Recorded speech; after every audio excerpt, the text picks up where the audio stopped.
C5 app download ചെയ്യൂ. കാണൂ മുഴുവൻ എപ്പിസോഡുകളും സൗജന്യമായി.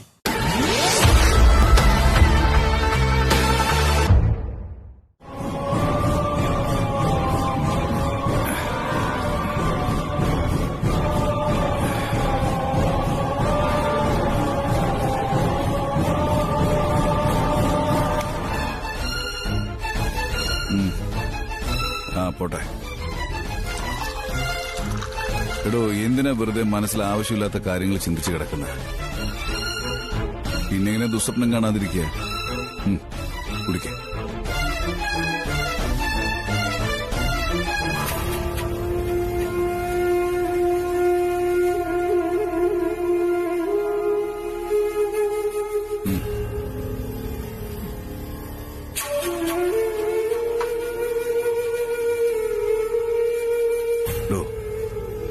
താൻ എന്ത് സ്വപ്നം കണ്ടത്? എന്റെ മനസ്സിനൊരു സ്വസ്ഥതയില്ല പ്രസാദേട്ടാ. ഒരുപാട് നാളായി ഞാനൊന്ന് ഉറങ്ങിയിട്ട്. എടോ, ഈ മനസമാധാനം എന്ന് പറയുന്നതേ മഹാഭാഗ്യമുള്ളവർക്ക് കിട്ടുന്ന. എന്റെ അറിവ് വെച്ച് നോക്കുമ്പോ തന്റെ ഈ മനസമാധാനക്കേട് താൻ തന്നെ സ്വയം സൃഷ്ടിക്കുന്ന. എന്റെ മനസ്സിലെ കാര്യങ്ങൾ മുഴുവനായിട്ട് എനിക്ക് അറിയൂ. ഞാനിപ്പൊ കണ്ട സ്വപ്നങ്ങൾ വെച്ച് നോക്കുമ്പോ എന്റെ ഭാവി അപകടത്തിലാ. ദുർഗ, താൻ എന്തൊക്കെയാ ഈ പറയുന്നത്? എടോ, എന്റെ മരണം വരെ ഞാൻ തന്റെ കൂടെയില്ലേ? താൻ എന്റെ ഭാര്യയല്ലേ? തന്റെ പ്രശ്നങ്ങളൊക്കെ എന്റെയും പ്രശ്നങ്ങളല്ലേ? അതെന്താടോ മനസ്സിലാക്കാത്തെ? എനിക്ക് ആരുമില്ല എന്നാണോ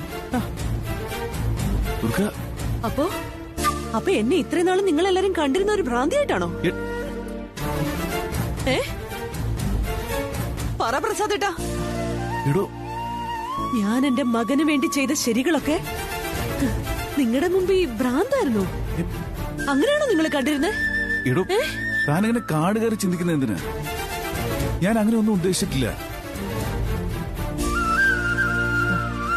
ജ്യോതിഷം സത്യമാണ്, പക്ഷെ അത് കൈകാര്യം ചെയ്യുന്നവരിൽ പലരും അറിവില്ലാത്തവരാണ്. അതുകൊണ്ട് പറഞ്ഞേ ഉള്ളൂ.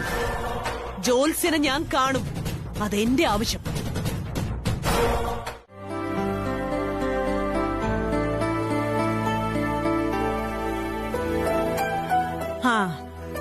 ഇപ്പൊ നിന്റെ ബുദ്ധിയൊക്കെ പ്രവർത്തിച്ചു തുടങ്ങി.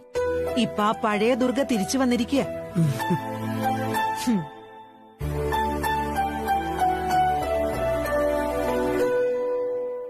അല്ല, ജോത്സരെ കാണണോന്നൊക്കെ പറഞ്ഞപ്പോ പ്രസാദ് എതിരു വല്ലതും പറഞ്ഞോ? സൈക്യാട്രിസ്റ്റിനെ കണ്ടാ മതിയെന്ന്.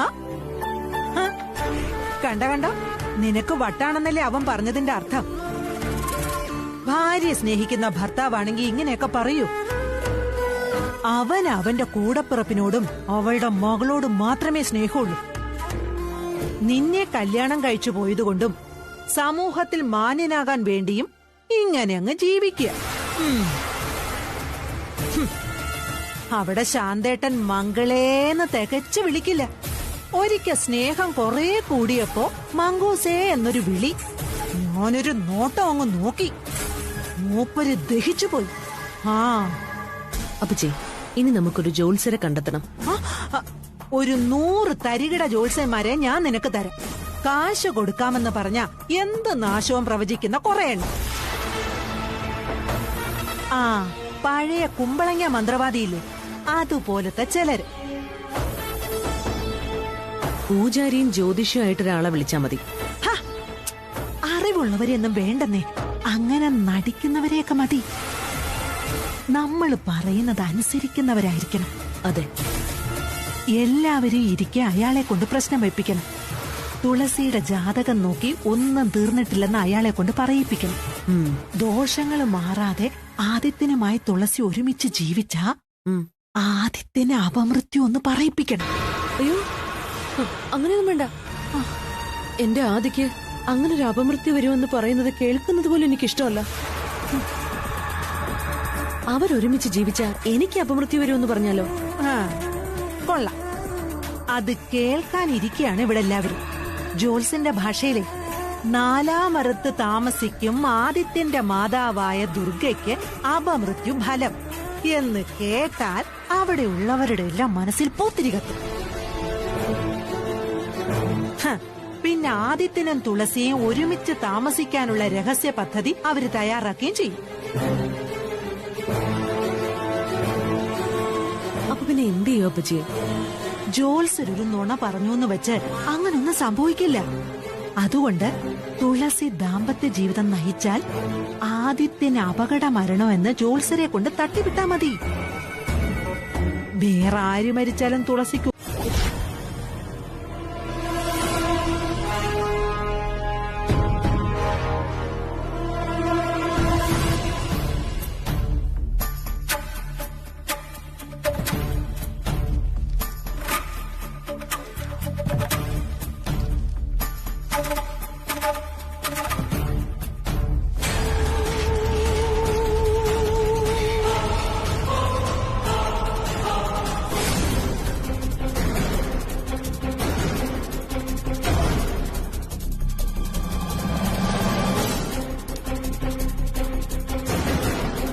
എല്ലാവരും ഭഗവാനെ പ്രാർത്ഥിച്ചോളൂ.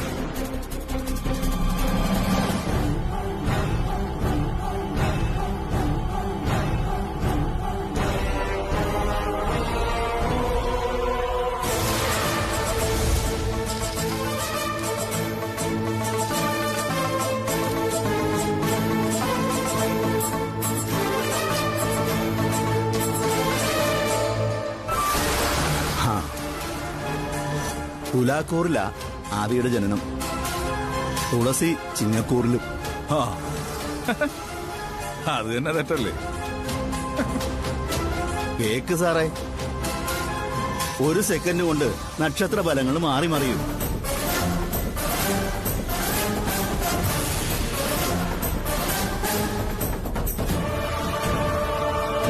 ചന്ദ്രൻ നീചസ്ഥാനത്താ നിൽക്കുന്നത്.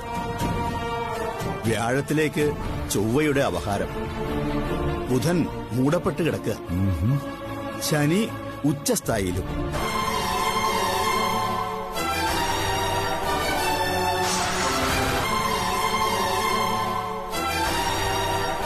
എന്താ ജോത്സരി ഇങ്ങനെ ആലോചിക്കുന്നത്? എന്തുണ്ടെങ്കിലും പറഞ്ഞോളൂ. അത് പിന്നെ ഞാനതെങ്ങനെ പറയുമെന്ന് ഓർത്ത് ആകെ വിഷമിച്ചിരിക്കുക. അല്ല, എന്തായാലും ഞങ്ങൾക്ക് അറിയണമല്ലോ. എന്താ ജോത്സരെ? ഈ ജാതകങ്ങൾ രണ്ടും നീചരാശിയിലാണ് ഇപ്പോൾ നിൽക്കുന്നത്.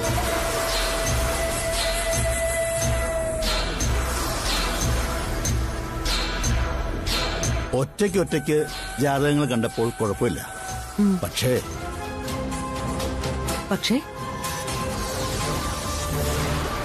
പറയൂ ജോത്സരെ.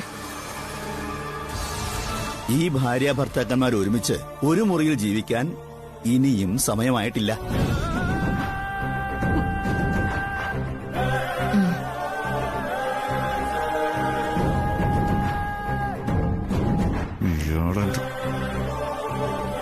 എല്ലാ ദോഷഫലങ്ങളും അതേപടി നിലനിൽക്കുന്നു. അതുകൊണ്ട്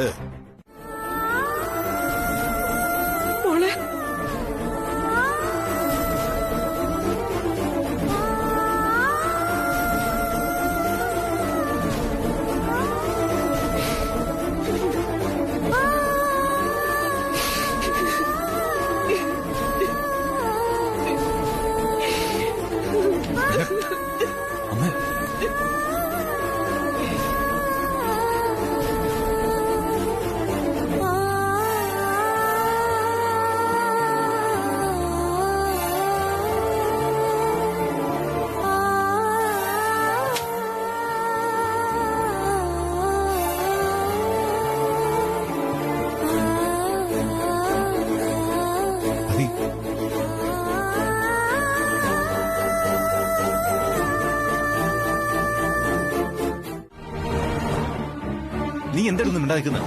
നീ പറഞ്ഞു തീർന്നോ? അറിയാലോ, നിന്റെ ചെകിടത്തൊന്ന് തരുവുണ്ട്. എന്നാ നീ തല്ലടാ. എന്തേ തല്ലുന്നില്ലേ? പിന്നെ തൊട്ടനും പിടിച്ചനൊക്കെ തല്ലാനല്ലേ ഞാൻ നിന്നെ കല്യാണം കഴിച്ചോണ്ട്. എന്നാ നീ കേട്ടോ, ഞാൻ ദുർഗാമ്മയോട് അങ്ങനെ ഒരു തീരുമാനം പറഞ്ഞത് മനഃപൂർവ്വമാ. മനസ്സിലായില്ല? എന്നോടുള്ള ദുർഗാമ്മയുടെ ഈ ഗെയിം എവിടം വരെ പോകുന്ന അറിയാനാ. അതറിയാനാണോ? അതറിയാൻ നീ അമ്മയോട് ചോദിക്കാൻ നിൽക്കുന്ന എന്തിനാ? എന്നോട് ചോദിച്ചാ പോരെ. എടി, അമ്മയും നീയും തമ്മിലുള്ള ഗെയിം അമ്മയുടെ മരണം വരെ നിലനിൽക്കും. അതിൽ ഒരു തർക്കവും വേണ്ട. എന്റെ അമ്മ തീരുമാനിക്കുന്നിടത്ത് കാര്യങ്ങൾ കൊണ്ടെത്തിക്കാൻ അമ്മ എന്ത് അഭ്യാസം കാണിക്കും, ഏത് ഫ്രോഡുകളെയും കൂട്ടും പിടിക്കും. ദുർഗാമ്മയെ ഞാൻ വിചാരിക്കുന്ന വഴിയിലേക്ക് കൊണ്ടുവരാൻ പറ്റുന്ന ഇപ്പോഴും എന്റെ വിശ്വാസം. തുളസി, അതൊന്നും നടക്കില്ല. നീ അക്കാര്യം മാത്രം സ്വപ്നം കാണണ്ട. എന്തായാലും ദുർഗാമ്മയുടെ അംഗീകാരം ഇല്ലാതെ ഈ വീട്ടിൽ നമുക്ക് ഭാര്യ ഭർത്താക്കന്മാരായിട്ട് ജീവിക്കാൻ പറ്റില്ല. പറ്റുമായിരുന്നു. ആ അവസരം നീ അല്പം മുമ്പ് നശിപ്പിച്ചു. അതെ, ഞാനൊന്നും നശിപ്പിച്ചിട്ടില്ല. നീ നോക്കിക്കോ, വേറെ ആരുടെ മുമ്പിൽ തോറ്റാലും എനിക്കൊന്നുമില്ല. പക്ഷെ ദുർഗാമ്മയുടെ മുന്നിൽ തോക്കാൻ എനിക്ക് പറ്റില്ല. അതൊരു എതിരാളിയായിട്ടല്ല, എന്റെ ഒരു വാശിയ. വാശി? വാശിയുടെ കാര്യത്തിൽ അമ്മയും മോളും കട്ടയ്ക്ക് കട്ടയാ. ഏട്ടാ, അത് ദുർഗേച്ചി. ഞാൻ ഒത്തിരി ആലോചിച്ചെടുത്ത തീരുമാനമാണിത്. ദുർഗേച്ചി വലിയ പ്രശ്നം ഉണ്ടാക്കും. പ്രശ്നം ഉണ്ടാക്കുന്നവർ പ്രശ്നം ഉണ്ടാക്കട്ടെ. അത് സൃഷ്ടിക്കുന്നവർ അതിങ്ങനെ തുടർന്നുകൊണ്ടേയിരിക്കും. അല്ല, അവരത് അവസാനിപ്പിക്കില്ല. ഒരമ്മയുടെ സെന്റിമെന്റ്സ് ഒന്നും ദുർഗയ്ക്കില്ല. അതുണ്ടായിരുന്നെങ്കിലേ മകൻ താലി കെട്ടിയ പെണ്ണിനോട് ഇങ്ങനെ ശത്രുത വെച്ച് പുലർത്തു. അവളെ ഏത് വിധേനെ നശിപ്പിക്കാനുള്ള ശ്രമം നടത്തും. എന്തായാലും ഇക്കാര്യത്തിൽ ഇനി ഞാൻ ദുർഗയുടെ ഭാഗം ചിന്തിക്കുന്നില്ല. അവളെ ഞാൻ സ്നേഹിക്കുന്നുണ്ട്. ഭാരം താങ്ങാനാവാതെ ചുമടിറക്കി വെക്കാൻ ശ്രമിക്കുന്നത് എനിക്ക് ശീലമല്ലാത്തടത്തോളം കാലം അവളെ ഞാൻ സഹിക്കും.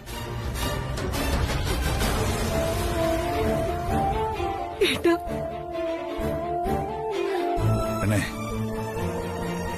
ഇടത് കൈ കൊണ്ട് ചെയ്യുന്നത് വലത് കൈ അറിയരുതെന്നൊരു ദൈവവചനമുണ്ട്. അത് നിങ്ങൾ പാലിക്കുന്നു. പക്ഷേ ദാനം കൊടുക്കുമ്പോ അത് അർഹിക്കുന്നവർക്ക് കൊടുക്കാം. ആ സത്യം ഞാനിപ്പോ മനസ്സിലാക്കും.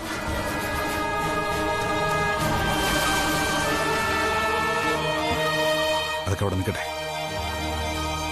ജയ, ഈ കാര്യത്തെക്കുറിച്ച് എന്താ നിങ്ങളുടെ അഭിപ്രായം? അതൊന്ന് പറ. എനിക്കിത് 100% സമ്മതമാ പ്രസാദ്. ഇതൊക്കെ ഒരു മാർഗമുള്ളൂ. അങ്ങനെ തന്നെ വേണം. അങ്ങനെ അവരൊക്കെ പഠിക്കണം. എനിക്കാകെ പേടി തോന്നുന്നു ഏട്ടാ. നീ എന്തിനാ ഈ പേടിക്കുന്ന പെണ്ണെ? അവരിനിയും ദേവമംഗലത്ത് തുടരുന്നതിലാണ് പേടിക്കേണ്ടത്. വാടക വീടാണ് അവർക്കിപ്പോ സുരക്ഷിതം. മാത്രമല്ല, ആദ്യം തുളസിയും കൂടി വാടക വീട്ടിലേക്ക് മാറുന്നത് ചിലർക്കൊരു പാഠം കൂടിയാണ്. അങ്ങനെയാണെങ്കിൽ ഏട്ടാ, അവരെവിടെ താമസിക്കുന്നതല്ലേ നല്ലത്? ഞാനും അത് ആലോചിച്ചു. ഇവിടെ വന്ന് താമസിക്കുമ്പോ ദുർഗയ്ക്ക് അതൊരു ആയുധ. വാടക വീട്ടിൽ താമസിച്ച ഒരുപക്ഷെ ഹൃദയം ഉണ്ടെങ്കിൽ ദുർഗയ്ക്ക് അതൊരു മുറിവാണ്. നമുക്കൊരു കാര്യം ചെയ്യാം പ്രസാദ്.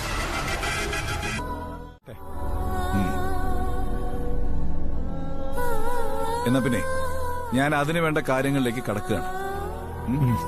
ശരി.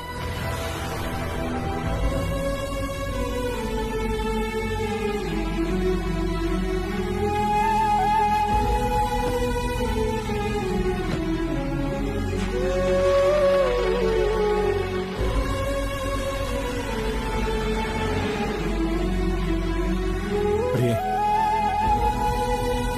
അവര് മാറി താമസിക്കുന്നത് വിദേശത്തൊന്നും അല്ലല്ലോ, നമ്മുടെ കൺവെട്ടത്ത് തന്നെ അല്ലേ. നമുക്കവരെ എപ്പോ വേണമെങ്കിലും കാണാമല്ലോ.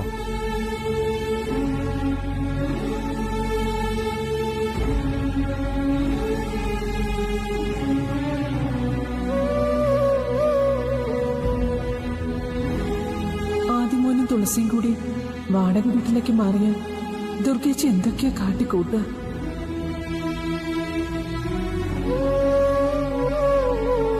തുളസിയെ ആദിമോന്റെ ഭാര്യയായി അംഗീകരിക്കാത്ത ദുർഗേച്ചി എന്ത് വില കൊടുത്തും ഇതിനെ എതിർക്കില്ലേ? ആലോചിച്ചിട്ട് ഒരു സ്വസ്ഥതയും കിട്ടുന്നില്ലല്ലോ എന്റെ ഭഗവാനെ.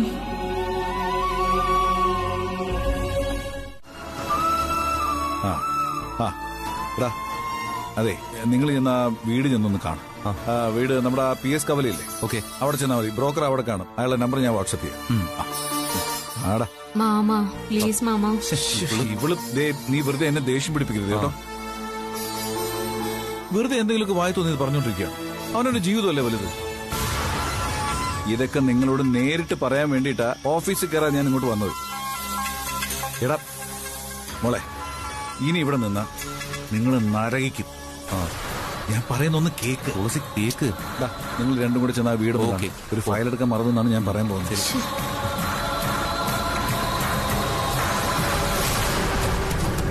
ദുർഗ, എന്താ നീ ആലോചിക്കുന്ന? ദുർഗ,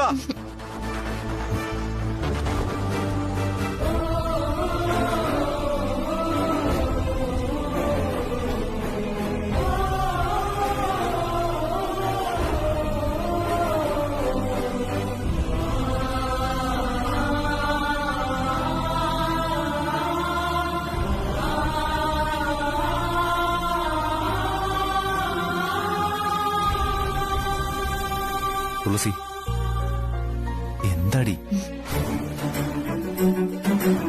ആ, ഇപ്പൊ പിന്നെ നിന്നോട് സ്നേഹത്തോടാണല്ലോ പെരുമാറുന്നത്. അതല്ലടാ. ഏതല്ലടാ തുളസി? അച്ഛൻ ഒന്നും ആലോചിക്കാതെ ചെയ്യുന്ന ആളല്ല. ദേ, ഒരു തരത്തിലും അമ്മ നിന്നെ അംഗീകരിക്കാത്തോണ്ട് ഇത് അച്ഛൻ ആലോചിച്ച അവസാനത്തെ അടവാ. ദേ, നമ്മൾ അച്ഛനനുസരിച്ചേ പറ്റൂ. മാത്രമല്ല, നമ്മൾ എത്ര നാൾ ഇങ്ങനെ ജീവിക്കും? നമുക്ക് വേണ്ട ഒരു ജീവിതം. എടാ, നിന്റെ അമ്മയെ വെറുപ്പിച്ചിട്ടും എന്റെ അമ്മയുടെ സ്നേഹത്തോടെ നമുക്ക് ഒരുമിച്ച് ജീവിക്കാന്ന് നീ ഈ ജന്മത്തിൽ വിചാരിക്കണ്ട. അത് നടക്കില്ല. ദുർഗാമ്മയെ നമുക്ക് നമ്മുടെ വഴിക്ക് കൊണ്ടുവരാൻ പറ്റുമോ? ആദി, പിന്നെ വഴിക്ക് വരുന്ന ഒരാള്. എടി, നിനക്ക് തലയ്ക്ക് വല്ല ഓളമുണ്ടോ? നല്ല തങ്കം പോലത്തെ ഒരു അമ്മായിയമ്മയും പൊന്നു പോലത്തെ ഒരു മരുമോളും. അതെ, വാടക വീട്ടിൽ താമസിക്കാൻ ഇഷ്ടമില്ലെങ്കിൽ അത് പറഞ്ഞാൽ മതി. അമ്മയോ? എന്താ അമ്മ? മോളെ, നീ എവിടെയാ? ഞാനും ആദ്യം കൂടി ഒരു വാടക വീട് നോക്കാൻ വന്നിരിക്കുക അമ്മ. ഇപ്പോ ആ വീട്ടിലാണോ? ആ, അതെ. വീട് എങ്ങനെയുണ്ട് മോളെ? ഇഷ്ടപ്പെട്ടോ? വീടൊക്കെ ഇഷ്ടപ്പെട്ടു അമ്മ. പക്ഷെ അതല്ല പ്രശ്നം. പിന്നെന്താ നിന്റെ പ്രശ്നം? ദുർഗാമ്മയോട് എതിർത്ത് വാടക വീട്ടിലേക്ക് മാറണോ എന്നതാ പ്രശ്നം. മോളെ, മറ്റൊരു മാർഗം ഇല്ലാഞ്ഞിട്ടല്ലേ ഇങ്ങനെയൊക്കെ ചിന്തിക്കേണ്ടി വന്നത്? ഇനിയും എത്ര നാളെന്ന് വെച്ചാ നിങ്ങൾ ഇങ്ങനെ കാത്തിരിക്കുന്നേ?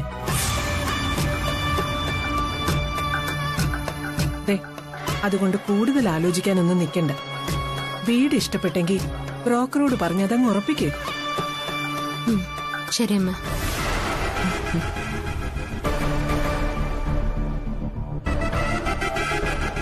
ഓ, ദേഷ്യപ്പെടണ്ട. അമ്മയും പറയുന്നത് വീടെടുക്കാനാ. അതുകൊണ്ട് നമുക്ക് ഈ വീടെടുക്കാം. എന്തേ കാണിക്കുന്നേ? ബ്രോക്കർ ഇപ്പൊ വരും. ബ്രോക്കറൊക്കെ നമുക്ക് അടിച്ച് പുറത്താക്കാം.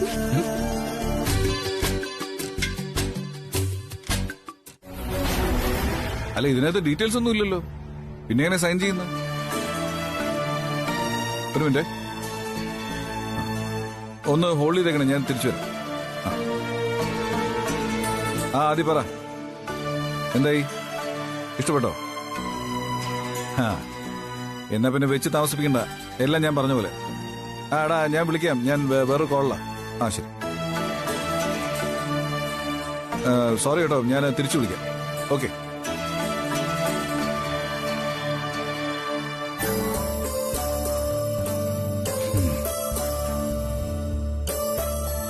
ജയ, ഒന്നിങ്ങോട്ട് വരാമോ? ശരി.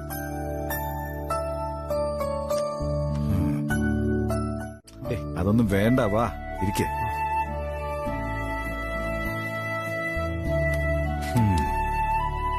അതെ, ആദ്യം വിളിച്ചിരുന്നു. അവര് ആ വാടക വീട് കാണാൻ പോയിരുന്നല്ലോ. വീട് അവർക്ക് വളരെ ഇഷ്ടമായിത്രേ.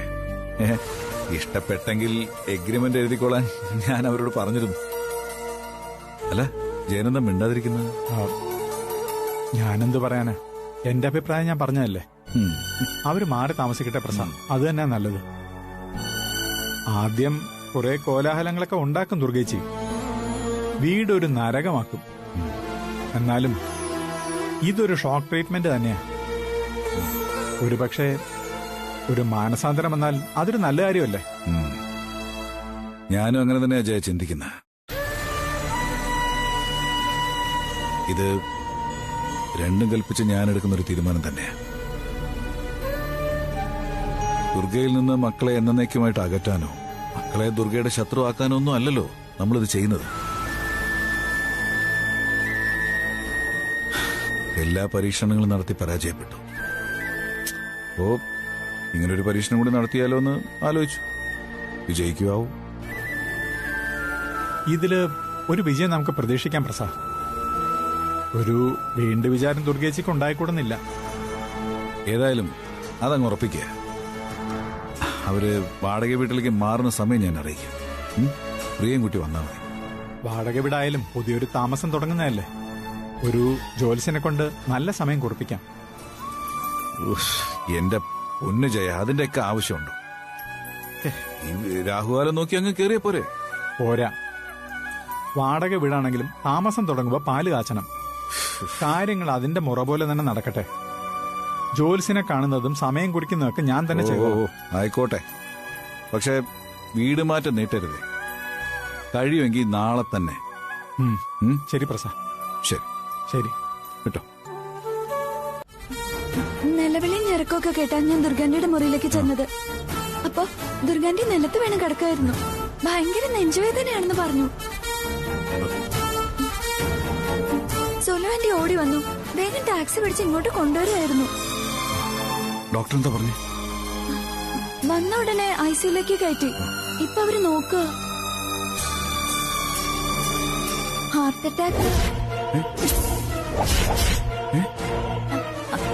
അറ്റാക്ക് ആണെന്നാ തോന്നുന്നു. ആദ്യേട്ടനും തുളസിയും വാടക വീട് നോക്കാൻ പോയത് മുതല് ദുർഗാന്റെ ടെൻഷനിലായിരുന്നു. അതായിരിക്കും ചിലപ്പോ ഹാർട്ട് അറ്റാക്ക് വരാൻ കാരണം. ഡോക്ടർ ഇതിനകത്തുണ്ടോ? ഡോക്ടറും നഴ്സുമാരും അകത്തുണ്ട്. ഭാഗ്യത്തിന് കാർഡിയോളജിസ്റ്റും ഉണ്ടായിരുന്നു. അവരപ്പൊ തന്നെ ഐസിയുലേക്ക് കയറ്റി.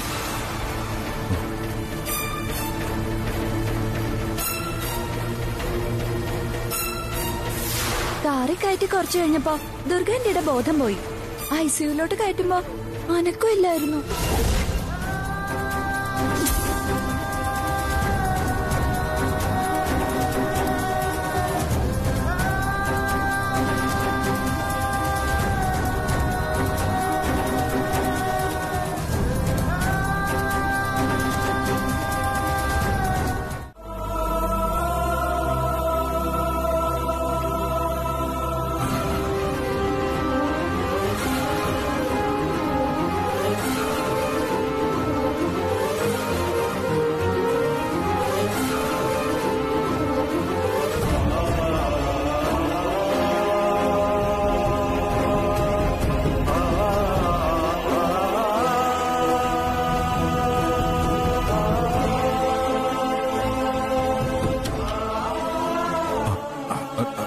ഡോക്ടർ, ഞാൻ ദുർഗയുടെ ഹസ്ബൻഡാണ്.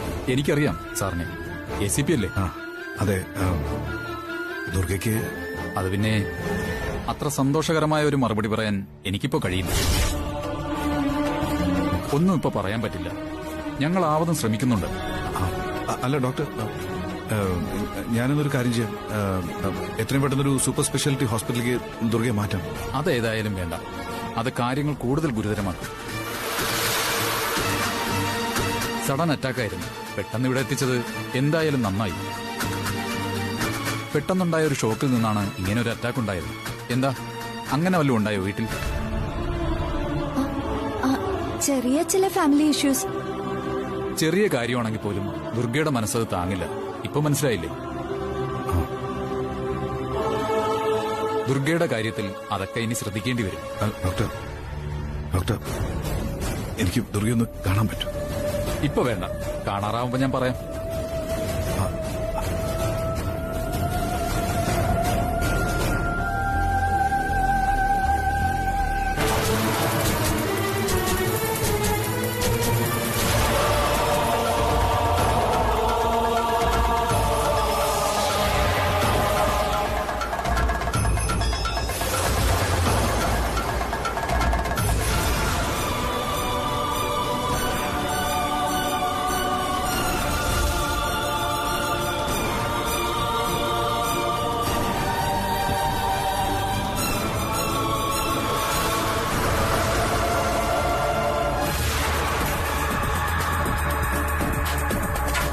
അച്ഛാ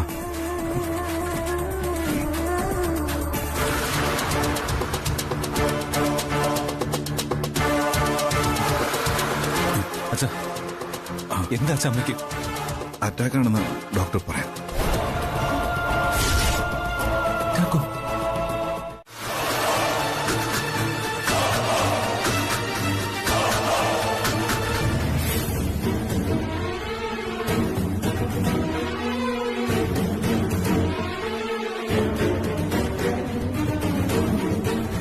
ആദി,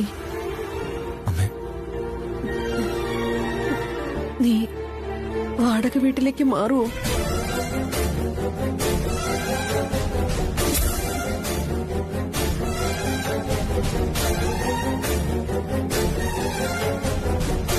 പറയടാ, നീ എന്നെ വിട്ടെങ്ങും പോവില്ലെന്ന് നീ ഒന്ന് പറ. ഇല്ലമ്മേ, ഞാൻ എങ്ങോട്ടും പോവില്ല. അങ്ങനെ പറഞ്ഞാ പോരെ. തകർന്നു പോയ എന്റെ ഹൃദയത്തിന് അല്പമെങ്കിലും ഒരു ആശ്വാസം കിട്ടണമെങ്കിൽ നീ എന്റെ തലയെ തൊട്ട് സത്യം ചെയ്യണം.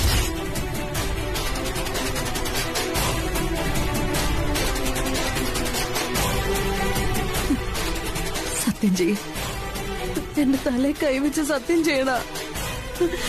നീ വാടക വീട്ടിലേക്ക് അവള് ഒന്നിച്ച് മാറില്ലാന്ന്. അതെ, എന്താടാ, നിന്റെ അമ്മ മരിച്ചു പോട്ടെ എന്നാണോ? അമ്മ അങ്ങനൊന്നും പറയരുതമ്മേ. എനിക്കെന്റെ അമ്മയെ എന്നും കാണണം. എങ്കിൽ എന്റെ തലയിൽ കൈവച്ച് സത്യം ചെയ്യ, നീ വാടക വീട്ടിലേക്ക് മാറില്ലെന്ന് സത്യം ചെയ്യ.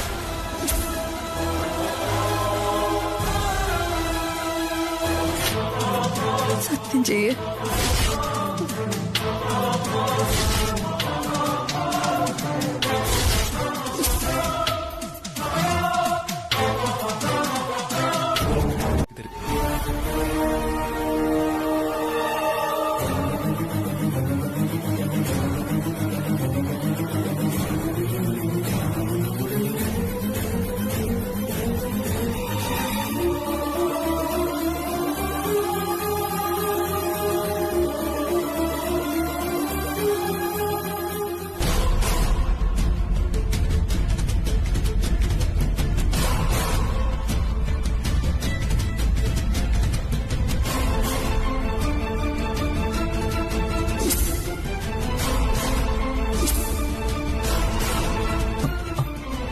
എന്താ ഇത്?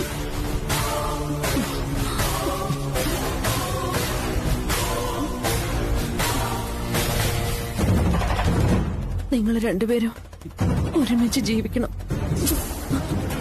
അതാ എന്റെ ആഗ്രഹം. അമ്മ എന്താ അമ്മ ഇത്? അത് മാത്രമാ ഈ അമ്മയുടെ അവസാനത്തെ ആഗ്രഹം.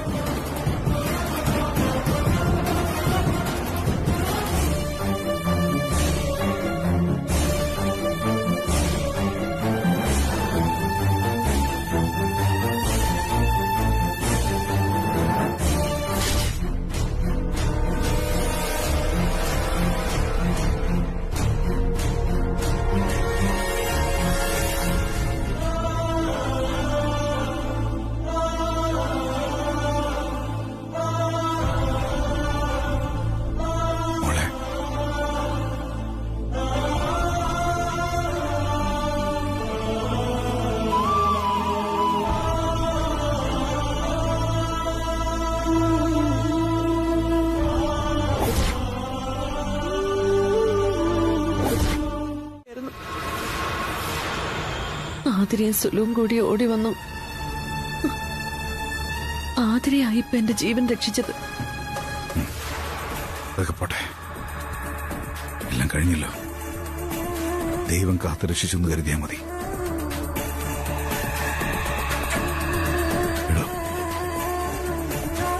എനിക്കൊരു ധാരണയുണ്ട്, എന്തെങ്കിലും കുടുംബ പ്രശ്നങ്ങൾ പറഞ്ഞ് വഴക്കിടുമ്പോ ഞാൻ തനിക്ക് അന്യനായി പോയോന്നൊരു തോന്നല് അല്ലേ? ഞാൻ എന്റെ അമ്മ കഴിഞ്ഞാൽ ഏറ്റവും കൂടുതൽ സ്നേഹിച്ചിട്ടുള്ളത് തന്നെയാ. ഇപ്പോഴും എപ്പോഴും. എന്റെ മരണം വരെ അങ്ങനെ തന്നെ ആയിരിക്കും. എടോ, തന്നോടൊപ്പം എന്ത് കാര്യത്തിന് ഞാനുണ്ടോ? വിഷമിക്കരുത്. എനിക്ക് സന്തോഷമായി പ്രസാദേട്ടാ, സന്തോഷമായി. ഈ ഒരു ഉറപ്പ് മതി എനിക്ക്. എന്റെ മനസ്സിന് സമാധാനമായി.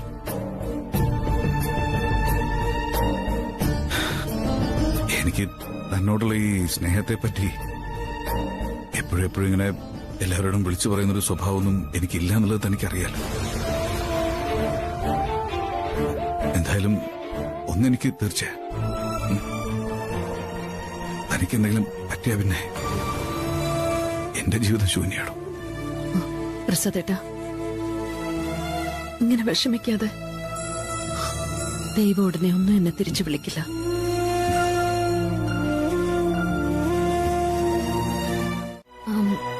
അമ്മ, എനിക്കൊരു സംശയം. സംശയം? എന്ത് സംശയം? എനിക്ക് ദുർഗാമ്മയുടെ ഹാർട്ട് അറ്റാക്കിലും ഹോസ്പിറ്റലിന്റെ കിടപ്പിലും ഒക്കെ എന്തോ ഒരു പന്തികേട് ഫീൽ ചെയ്യുന്നുണ്ട്. പന്തികേടോ?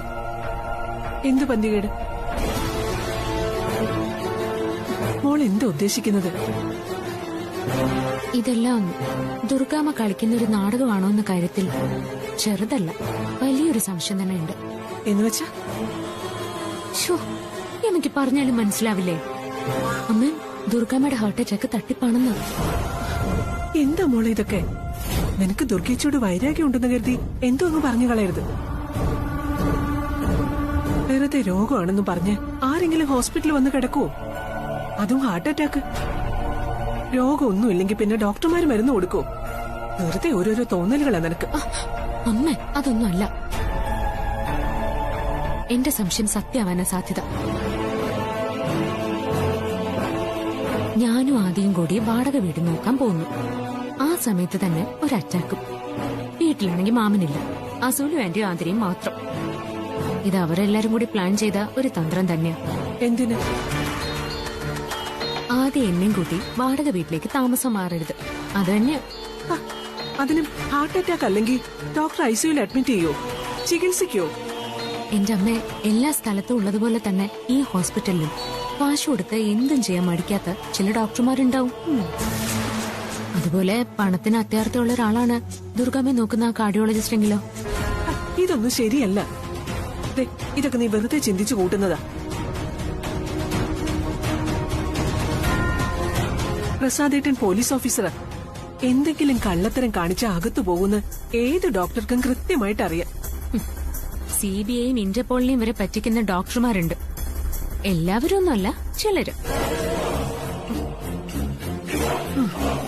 മാമനാണെങ്കിൽ സ്വന്തം ഭാര്യയെ സംശയിക്കുന്ന ആളും അല്ല. അതുകൊണ്ട് തന്നെ ഇത് തട്ടിപ്പാണെന്ന തരത്തിൽ ചിന്തിക്കുകയില്ല. നിനക്ക് ദുർഗാമ്മയുടെ എതിർപ്പുണ്ടെന്ന് കരുതി ഇത്തരം സംശയങ്ങളൊന്നും ചെന്ന് ഏട്ടനോട് പറഞ്ഞേക്കരുത്. വെറുതെ അവര് തമ്മിൽ വഴക്ക് കൂടാനുള്ള അവസരങ്ങളൊന്നും നീ ഉണ്ടാക്കരുത്. ഞാൻ അവരൊക്കെ ചെയ്യുന്ന പോലെ പരസ്പരം കടിപിടി കൂടാനുള്ള ഏഷണിയൊന്നും പറയാറില്ല. പക്ഷെ ദുർഗാമ്മ ആ ICUയിൽ കിടക്കുന്നത് ഒരു ഹാർട്ട് പേഷ്യന്റിനെ പോലെയല്ല, അതെനിക്ക് ഉറപ്പാ. അത് തന്നെ എന്റെ സംശയവും. ദുർഗാമ്മയുടെ പല വിളച്ചിലുകളും കണ്ടവളാമ്മേ ഞാൻ. എനിക്കിതൊക്കെ പിടികിട്ടും. തുളസി,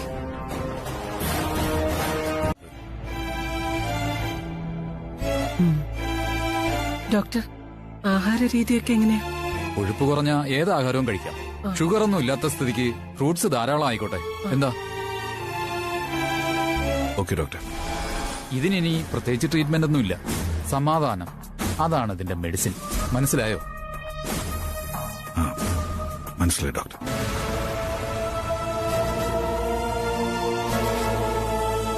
അപ്പൊ ശരിയാ. Thank you doctor. Thank you so much.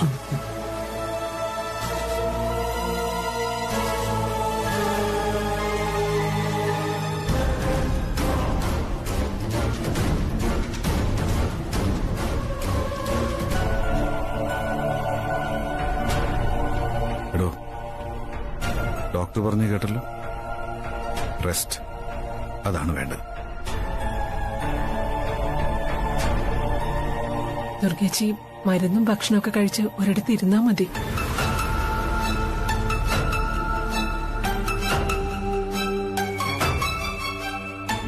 എടോ, താൻ ഈ ആവശ്യമില്ലാത്ത കാര്യങ്ങളൊന്നും ഇടപെടണ്ട. ഇനി കുടുംബകാര്യങ്ങളൊക്കെ ഞാൻ മാനേജ് ചെയ്തോളാം. അത്തരം കാര്യങ്ങളിലൊക്കെ ഇടപെടാൻ വരുമ്പോഴാ താനിങ്ങനെ വെറുതെ ടെൻസ്ഡ് ആവുന്നത്. എനിക്കങ്ങനെ കുടുംബകാര്യത്തിൽ നിന്ന് മാറി നിൽക്കാനൊന്നും പറ്റില്ല. എന്റെ കുടുംബകാര്യങ്ങള് ഞാൻ തന്നെ ചെയ്തല്ലേ പറ്റൂ. അറ്റാക്ക് വന്നെന്ന് കരുതി ആരും എന്നെ മൂലക്കിരുത്താന്നൊന്നും കരുതണ്ട. ദുർഗയ്ക്ക് ചില ലക്ഷ്യങ്ങളുണ്ട്. ആ ലക്ഷ്യങ്ങളെ എനിക്ക് നടപ്പാക്കണം.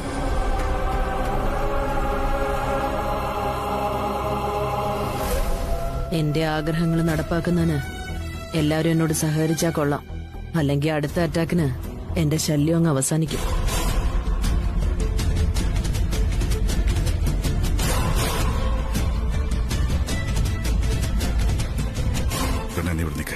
ഞാൻ പോയി ബില്ല് സെറ്റ് ചെയ്തിട്ട് വരാം.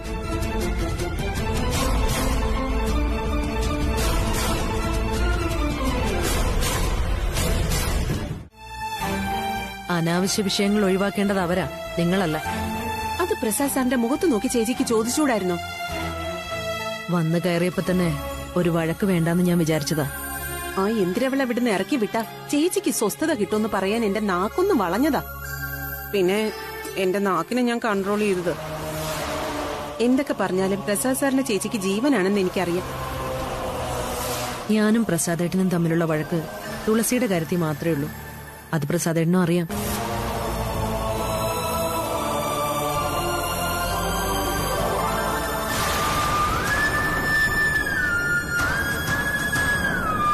നീ ഇതെങ്ങോട്ടാ? എനിക്ക് ദുർഗാമ്മ ഒന്ന് കാണണം. നീ അങ്ങനെ ദുർഗാന്റിയെ തൽക്കാലം കാണണ്ട. കാര്യം? നീ ഒറ്റ ഒരുത്തിയാ ദുർഗാന്റിക്ക് ഹാർട്ട് അറ്റാക്ക് ഉണ്ടാവാൻ കാരണം. അസുഖമൊക്കെ ഇപ്പൊ മാറിയെങ്കിലും ദുർഗാന്റി എന്നേക്കുമായി ഒരു രോഗിയായി മാറിയില്ലേ? അതിന് കാരണക്കാരി നീയാ. ഇതിനുള്ള മറുപടി ഞാൻ നിനക്ക് പിന്നെ തന്നോളാം. ഇപ്പൊ അത് വേണ്ടെന്ന് വെക്കുന്നത് എന്റെ മര്യാദ. നീ നിന്ന് ചെലക്കാതെ ഈ മുറിക്ക് മുന്നിൽ നിന്ന് മാറി നിന്നേ. നിന്നെ ദുർഗാന്റി കണ്ടാലേ ദുർഗാന്റിക്ക് ടെൻഷൻ ഉണ്ടാവും. ടെൻഷൻ ഉണ്ടായാ പിന്നെയും ഹാർട്ട് അറ്റാക്ക് ഉണ്ടായിന്ന് വരും. ദുർഗാന്റിക്ക് ആപത്ത് പറ്റിയ നിനക്കൊന്നും ഇല്ലല്ലോ. നിനക്ക് സന്തോഷാണെന്ന് ഞങ്ങൾക്ക് നന്നായിട്ട് അറിയാം. പക്ഷേ ദുർഗാന്റിയെ ഞങ്ങൾക്ക് വേണം. അതുകൊണ്ട് ദുർഗാന്റിയുടെ കൺവെട്ടത്തോ മുറിയിലോ ഇനി മേലാൽ വന്നു പോരുത്. എന്താടി നോക്കി പേടിപ്പിക്കുന്നേ? പറഞ്ഞാ നിനക്ക് മനസ്സിലായില്ലേ? എന്താ അവിടെ? ഒന്നുമില്ല ആന്റി. ദുർഗാന്റിയെ കാണാനേ ചില ശല്യങ്ങള്. ഞാൻ ഓടിച്ചു വിടുമായിരുന്നു.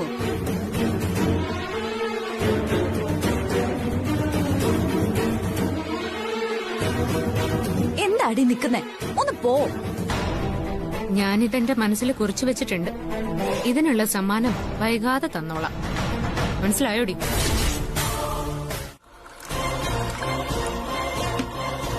നിക്ക് നിക്ക് നിക്ക്.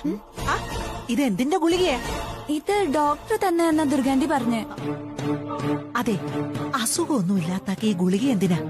എന്റെ അപ്പച്ചി, ഹോസ്പിറ്റലിൽ നിന്ന് ഡിസ്ചാർജ് ആയൊരു പേഷ്യന്റിന് മരുന്നൊന്നും ഇല്ലെന്ന് പറഞ്ഞാ എല്ലാരും സംശയിക്കില്ലേ? അതിന് ഡോക്ടർ തന്ന മൾട്ടി വൈറ്റമിൻ ടാബ്ലറ്റ് ആയത്. ഓ, അത് തന്നെയാ ഞാനും പറയുന്നത്. അത് ഈ കാര്യമൊന്നും അറിയാൻ പാടില്ലാത്തവര് നിൽക്കുമ്പോഴല്ലേ കൊടുക്കേണ്ടതും കഴിക്കേണ്ടതും ഒക്കെ. ആ, അത് നീ തിരിച്ച് കവറിലേക്കിട്ടെ. ആരെങ്കിലും വരുമ്പോ എടുത്ത് കഴിച്ചാ മതി.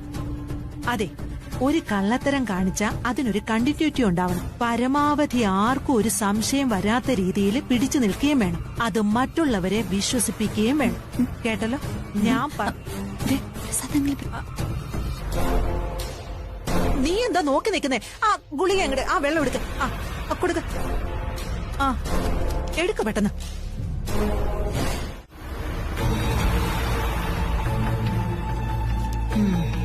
ഓ വന്നു. തനിക്ക് ക്ഷീണമൊന്നുമില്ലല്ലോ? ഇപ്പൊ കുഴപ്പമൊന്നുമില്ല പ്രസാദേട്ടാ. അതെ, ഒരു ഹാർട്ട് പേഷ്യന്റാ ദുർഗ. ഇനി അങ്ങോട്ട് സഹായത്തിന് ഒരാൾ എപ്പോഴും കൂടെ വേണം.